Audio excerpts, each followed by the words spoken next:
Twongera okubeebaza abalabe baffe ab'Ekyoto International ne mikutu gyaffe emirala akadde kabeerako Ekyoto Week Wrap mwe tubatuusizaako amawulire agabadde mu week gy'obadde ne gy'otabadde. Amannya Dorothy Williams okugabatuusaako. Katulabe ebikulu ebigabaddemu. Emikono Honorable Kyagulanyi Ssentamu Robert gye yawaayo gikakasiddwa akakiiko k'ebyokulonda. National Unity Platform etongozza ekifaananyi kya His Excellency Kyagulanyi Ssentamu Robert ekipya. His Excellency Kyagulanyi Ssentamu Robert asinkanye abakwatidde ekibiina kya NUP Bendera. Poliisi ezzeemu n'ezingako ofiisi z'ekibiina kya NUP ejjinja. Abakyala ba NUP bavumiridde ebikolwa bya poliisi eby'okubaweebulanga nga babakwata. Banaddiini bagumbulidde poliisi ku ky'okozesa amaanyi nga bakwata abavuganya gavumenti. Twongera okubeebaza olw'okwokumira ku Kyoto International. Amawulire katugabawe mu bujjuvu. Ekibiina ki National Unity Platform kitongozza ekifaananyi ekipya ekigenda okukozesebwa mu kulonda okwa 2021 okubindabinda nga kino tekirina kakoofiira oba giyite beret. Bategeezezza nti akakiiko k'ebyokulonda kaganye ekifaananyi kiriko akakoofiira nti tekijja kukkirizibwa ku kakonge. Era wano we basinzidde ne batongoza n'engombe yaabwe gye bayise a New Uganda oba Uganda empya. Katubirabe.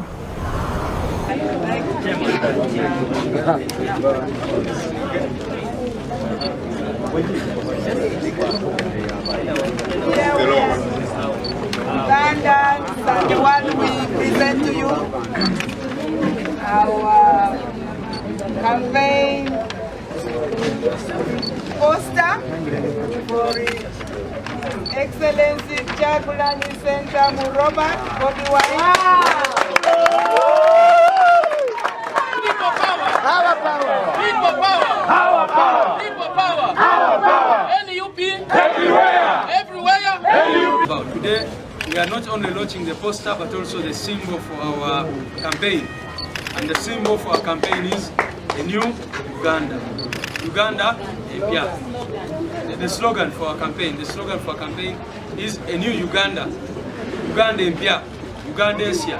How do you call that in Uganda Odi? Uganda Odi. Which other language can Uganda Empiaka? That is our message. A new Uganda, a Uganda which works for all citizens, a new Uganda where citizens are equal before under the law, a new Uganda which respects the rule of law and constitutionalism, a new Uganda where I am free to put on this beret without fearing any repercussions, a new Uganda where the media is not threatened and censured and forced not to report any matters, a new Uganda where corruption is not the order of the day, a new Uganda where instead of a minister or presidential advisor writing to complain about NUP's political mobilization in Lango, people are talking about rotten service delivery and such other things. So that will be our focus, comrades, ladies and gentlemen. Honorable Kyagulanyi Ssentamu Robert akulira ekibiina kya NUP asinkanye abagikwatidde bendera mu bitundu by'eggwanga eby'enjawulo. Bw'abasinkanye abakuutidde okwongera okubeera obumu n'okukolera awamu ng'ekibiina n'okwongera okwemanya nga abantu ab'ekibiina ekimu. Katulabe ebibaddeyo eyo. Today was basically to know each other, to connect with each other. We are in this struggle as comrades, but it is very important that we connect as friends. It is very important that we develop that kind of friendship, that kind of comradeship, that kind of brotherhood and sisterhood. That is why it is important for each of you to know each other's name, to get each other's number. It does not stop with just this struggle. After we win over state power, we are going to have to work together to build a new Uganda that we want. While it is going to take us a lot of effort to free ourselves, it will even take us double the effort to build that country that we want for ourselves and for our children. Nothing motivates me like seeing all these young people here That alone is a symbolization of a new Uganda. We are starting anew. But again, we even blessed to have the wealth of experience. Experience like the noble experience from the Honorable Betty Namboze. We just heard from, the Honorable Mwanga Chivumbi. We have Mama Lina with us and a whole lot of elders that are standing with us. I personally interact with so many. Guys, we have support. We have support. If you had doubt about that, take it from me. We have support from even within the system. We have support from the police. We have support from the army. We have support from even some ministers in government. They just don't come out to say it. But one day, and mark my words, one day you will be shocked. You say, hey, even you were always with us. Even you. Anyway, now that we are here, now that we are the ones that have taken up the mantle, now that we are the ones that have come up, we should count ourselves as the pioneers. You guys are the Mandelas, the Susunos of this generation. Never doubt yourselves. Never underestimate yourselves. To see that the regime is panicking so much, they tried violence, it didn't work with us. Now they're trying to buy us, and that will not work. And when it doesn't work, what next? They will run away. They are going to run away. So, from me, today is just to motivate you, friends. We have the support of the people. We have the support of the Lord. And we have the support of the Almighty God.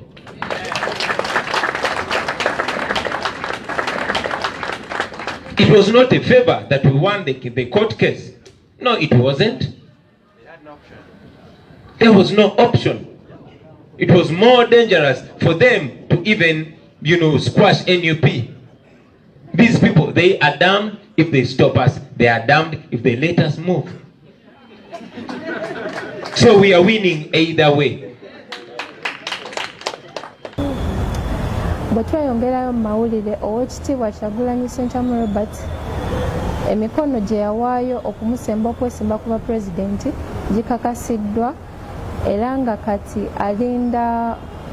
alindiridde kuwandiisibwa oba kakasibwa okugenda okukolebwa nga ennaku z'omwezi 3 omwezi ogw'Okumu omwaka 2020. Luno lugenda kubeera lwakubiri wiikendi egenda otandika ng'emikolo gino gigenda kubeera Kyambogo Playgrounds. Katulabe ebaddeyo eyo.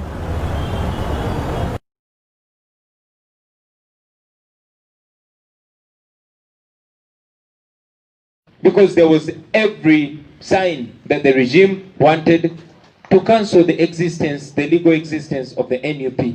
But here we are. Yes. God has played his part. God has played his part. Now you know that God is with us. My mother used to tell me something that I want to leave as a message to you. God can only do for you what he can do through you. God can only do for you what he can do through you. So allow God to use you to reach out to the rest of Ugandans. And before long, we are going to be the government, the new government of Uganda. I want to thank you, friends. Eyo nga tuvuddeyo abakyala mu kibiina kya National Unity Platform bavumiridde poliisi olw'amaanyi geekozesa ng'ebakwata saako kyekubira nga bakola ebikwekweto byayo ku balina ebyambalo ebyefaananyiriza eby'amagye. N'abakyala batali bamu bavuddeyo ne batulombojjera engeri poliisi gye yabayisaamu nga babakwata n'okutulugunyizibwa mu mikono gy'ab'ebyokwerinda nga babalanga okubeera ab'ekibiina kya National Unity Platform. Katubirabe. Ne batutwala mu nnyanja okusala ebisu. Bwe tufa tebatunoonya. Era tekyetaagibwa kuwa nnamba ya muntu n'omu akuvunaanyizibwako. Balabe nga Bobi Wine bamumalamu amaanyi, naffe ffennyini abagoberezi batumalemu amaanyi, batukasuke gye baagala. mu mmotoka mwe baatutwalira era abannamawulire tubeebaza we tubeera ne mutabulawo mufuba kyamaanyi okutulabisa byonna bye batukola kyova olaba babagobawo babalemesa ekyokukola batutwale nga bwe baagala mukazi bamusamba mu mbugo bwe baagala bwe bakukwata kati ne bakukola buli ekyenjawulo kyonna ekikutunya kikutamye struggle naye nze ŋŋamba bwe nti ne bwe banaakola bitya ebisubi twabivuddemu nga kyebaagala essimu tebatuwa olw'okuba NUP tebatubagala tulinganga abazzi b'omusango oba abattaani fe tetumanyi nakumanyi ne bagamba mwe abawala ate twagala ddala tubamalemu amaanyi tubakola bino muve ku mulamwa naye nze ŋŋamba bwe nti tetugenda tebifuzi buli lwe bakutwala we bakututte ovaayo n'omutima nga bagamba kiremereyo era tugenda kiremeramu bannamawulire mukole ogwammwe temuvaawo oli ne bw'abatumya batya envunyu zibeera mu kawunga ne babagamba NUP mwe mulina okulaba nga bakutulugunya nze n'olunaku lwe nafuna obuvune buno pulezidenti waffe yali ku top radio ne tuva ku top radio kwolwo olunaku baayagala okunkwata n'enziruka naye nga nali muleeya nga siina musango gwenkoze nenzija wano ku kitebe kubanga twalinawo puroguramu yali egenda okubeerawo nali ntudde awo wabweru nga ntudde awo wabweru ku dduuka lyaffe batundira atayaza people power omusirikale nantunuzaamu ekimundu oba ganisa oba kiki kiringa kimundu n'ayagala okunkuba nga ndaba ayagala nga ntunuzaamu nga ayagala okunkuba oluku then mukudduka bwenti mukudduka nankuba ekimundu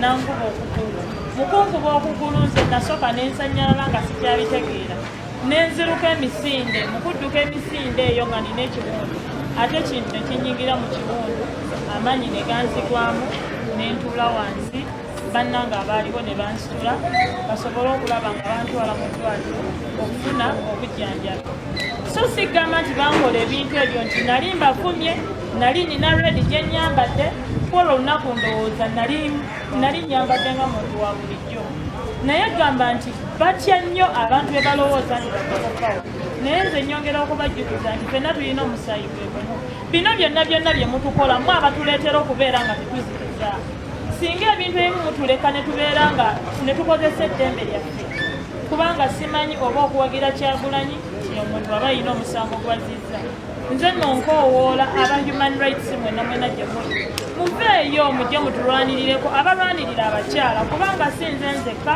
batutulugunya n'ebisingako awo ogala bankwatire kawempe afande kitaka nanyiga amabeere musajja ebankwata nina kuno enkwagulo sawa zakati newe neyambula tishati nzijudde enkwagulo naye ng'omusajja lwaki oba onkwata okunyiga okunkozesa bwekyo nti nyambadde ovulo nsasamaza ekitundu nyambadde ovulo ntambula byange simanyi madamu flag badde nsaba otegekereyo olunaku tusomese Uganda police n'abamagye abeefudde nti bo bannantagangwako tubasomese twawule atayaziza people power atayaziza amagye toyinza nze bukyaŋŋambawo sirabangako poliisi oba amagye nga bambala ovulo nze bwe mba nyambadde ovulo yange eya red lwaki ontulugunya onyize amabeere nze nanzijudde ntwagulo waayi sawa za leero ndi ku muggo nayambadde leeyammwe mwenna abali eyo temweyibaala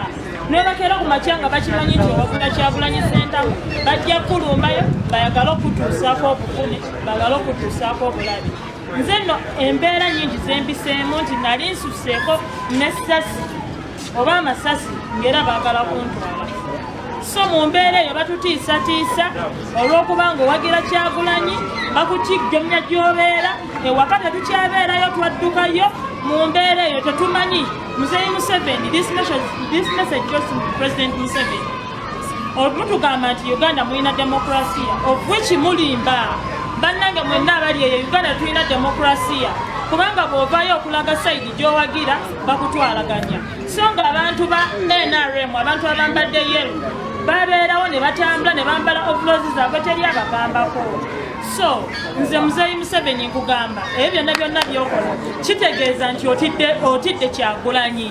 Nze nno muntegeere yange bwe ndowooza madamu Nabi nti bino ebintu byonna Muzeeyi Museveni fe tulowooza nti gwabikola. Bw'obanga si gwabikola vaayo ng'omukulembeze w'eggwanga aliko ssaawa za kakati onnyonnyole otangaaze bannayo otangaaze security yo nti kyemukola kikyamu mulina kukola bwekisime bwekiti. Enanga stop fooling people. Vaayo osomese abasirikale bo balina kukola ki than fooling people. Bannange nze obusungu nina bungi naye nkomekeera mbagamba bannayuganda mwenna ngamba kunga mwenna bwekuba kulonda tugende tulonde manvuuli tukuume akalulu ka Kyagulanyi Center. NUP tugirage nti eri buli wamu abasajja bano tubasobola. Nze kyemmanyi nti Kyagulanyi ye president yaddako keetonye kagwake ffe tuli beteefuteefu. Nze natandika struggle eno ne baganda bange abalala bamu be batugjeeko banzitako Rita Nabukenya eno enkofiira gye nnyambadde yali ya Rita Nabukenya. Baamutta naye nga nkyagenda mu maaso bwekuba kumugoberera anti bagamba ensi egula mirambo. We are ready to die. People in people power. Our power. People power. Thank you very much. Thank you so much, the press, that are with us in solidarity as the women of Uganda. Thank you so much because you also bear with us the brand of this brutality. The Constitution of the Republic of Uganda, the Universal Declaration of Human Rights document is very clear about these impunities. National Unity Platform, our founding document, at the center as the thread of everything we will do. We are people-centered. We are social democratic. We respect life. We respect people. Our well-thought slogan is a new Uganda. Chichi, a new Uganda. Chichi, a new Uganda. In Luganda, Uganda empia. Uganda empia. In Lubara, Uganda odiri. Uganda odiri. Uganda odiri. Founded on respect. Founded on social justice. Founded on social inclusion. And we as the women of Uganda, we are the custodians of this new Uganda. And nothing about us without us in the politics of creating a new Uganda. We give life and we wish, we nurture, we die giving life in the current Uganda. Those that survive are killed, they are maimed. I saw a sister walking with the crutches, in the crutches. That is the level of resilience. The new Uganda is created on the lives, the blood of many of us, the Ritas, the Longs from Karamoja. Just last month, a mother has left 5-month-old baby in Kautido. She was shot dead by the military. Why? She had a red eye. So red has become a death sentence. Is that the Uganda we want to continue to advance? No. I thank you so much, Honorable Candidate Flavia, for organizing this space for us, to pour our hearts out. We are very resolved and resilient, and we want this to stop in practice. How are we going to do it? We will continue to wear red. How are we going to do it? We are going to constructively organize ourselves around the blueprint of what the women of Liberia did to Charles Taylor. And it is documented in a documentary entitled, you can all Google it, Pray the Devil Back to Hell. Women, common ordinary women in Liberia, brought down the fall of Charles Taylor, a tyrant. Today is yet another milestone for us, women of Uganda, to continue to mobilize in practice to create a new Uganda. We want to congratulate our president, the candidate, His Excellency Robert Kyagulanyi Ssentamu, aka Bobby Wine, for beating all the odds, including military. And finally, his nomination is okay. People power! Our power! Our power! People power! Women power! Our power! NUP! Everywhere! A new Uganda! A new Uganda! Chichi! A new Uganda! Thank you very, very much. And this must go in practice. This must go in practice. And we want, as women, to be at the center of this. Uganda for a long time has put us, the citizens, and especially the women, if it's election time, as part of the election material. We organize, the campaign materials, the public address system, the food, and then at the end, women to dance and sing. In the new Uganda, that will not happen.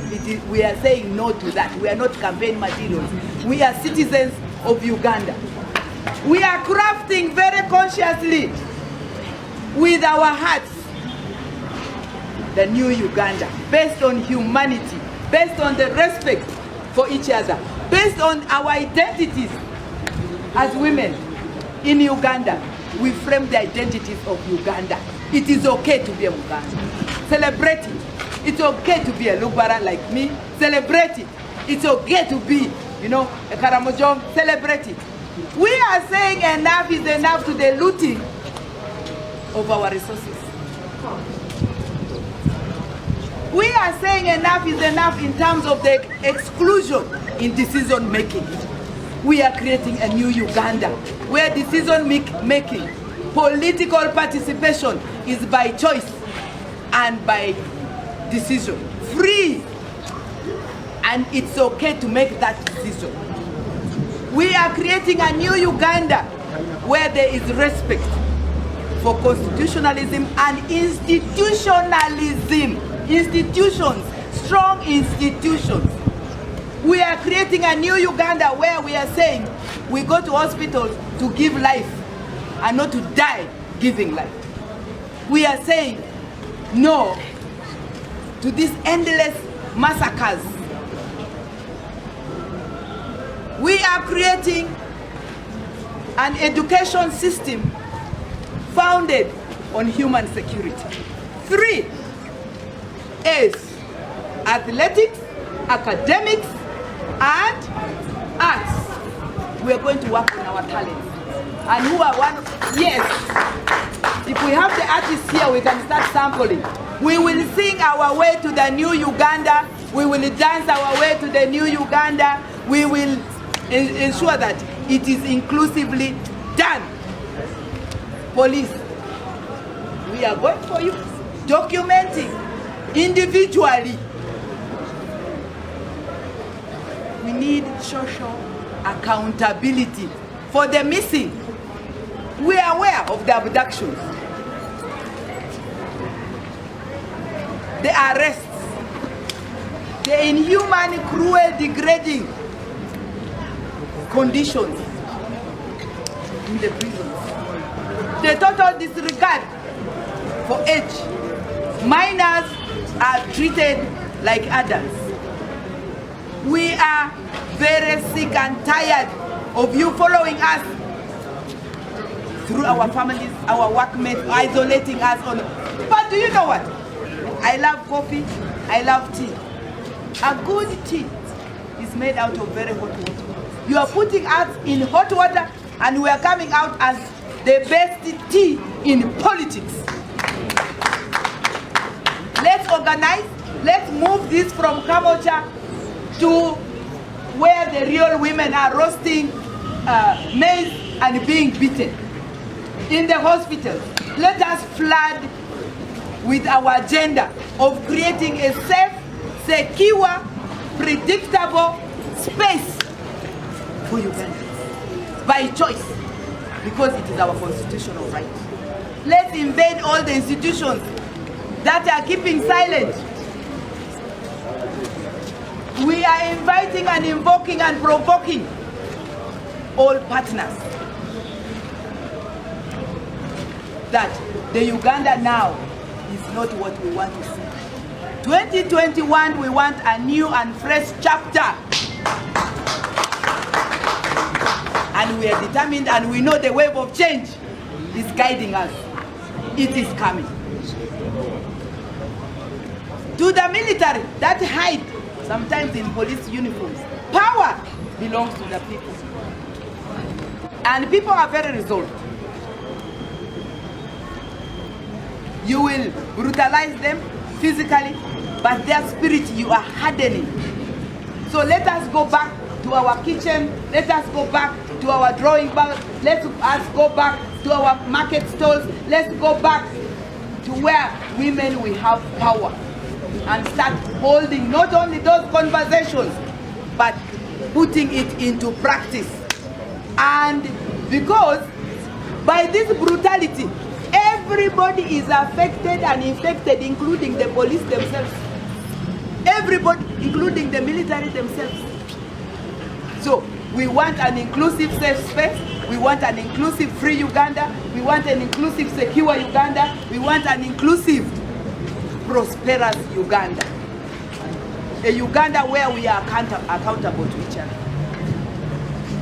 Our hearts go to the families, that the many families where the women especially have been brutalized because they are supporting or standing or running on the ticket of NUP. My colleague has just read a few. Very many. Many chose to run independent because they were pushed to it. If you run as NUP, if you run as independent, we shall not even come to you, we shall support you. But if you run as NUP, you are our #1 enemy. Many women have come to us. We have documented, by the way, these confessions. How unfortunate that in a country dedicated to God, it is a crime and a death, and calls a death sentence if you run on NUP ticket. What a shame.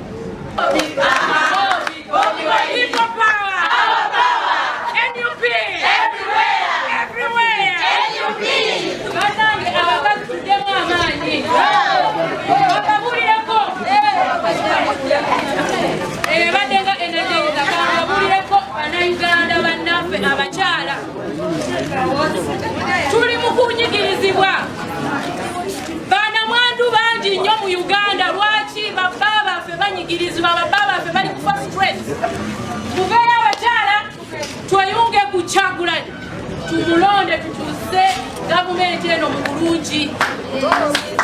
Twekwate wamu, tebabalimba mutulina eddembe abakyala, tewali ddembe lye tulina.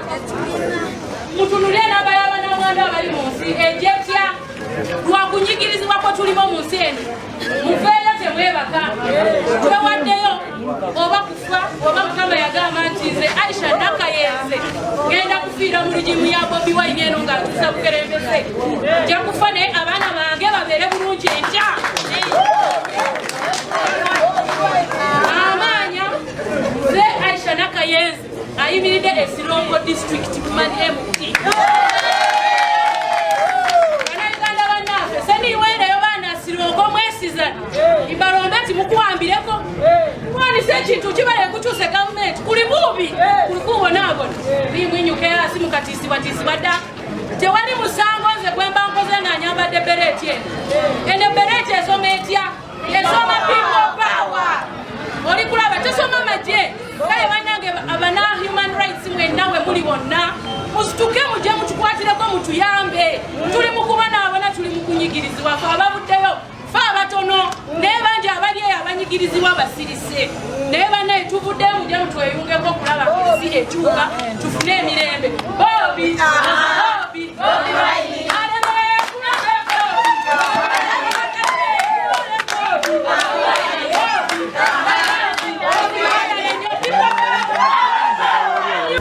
Bannaddiini nga kuno kwekuli jjajja w'obusiraamu Omulangira Kasimu Nakibinge ne Ssaabasumba w'essaza lya Kampala Dr. Cyprian Kizitoranga wiiki eno bavuddeyo ne bakangukira ebitongole ebyo by'okwerinda olw'okukozesa obukambwe obusukkiridde n'eryanyi nga bakwasa amateeka naddala ku b'oludda oluvuganya gavumenti mu kaseera kano naddala ku b'oludda oluvuganya gavumenti mu kaseera kano nga tusemberedde okulonda kwa 2021.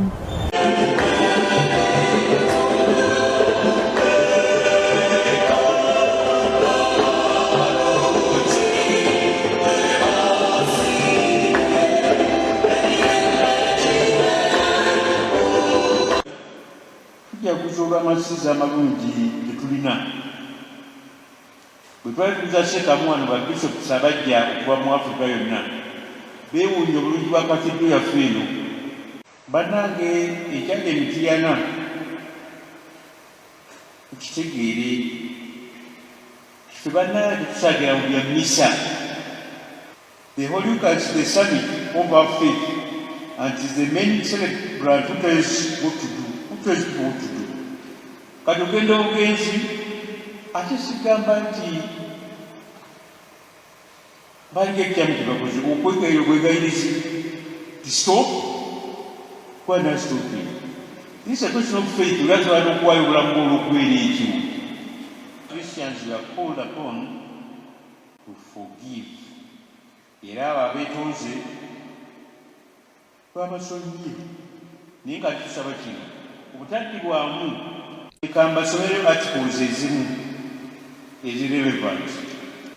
The Uganda Police Force, there shall be a police force to be known as the Uganda Police Force, and such other police forces in Uganda as Parliament may by law prescribe. And subject to the provision of this Constitution, every police force in Uganda shall be organized and administered in such a manner and shall have such functions as Parliament may be prescribed.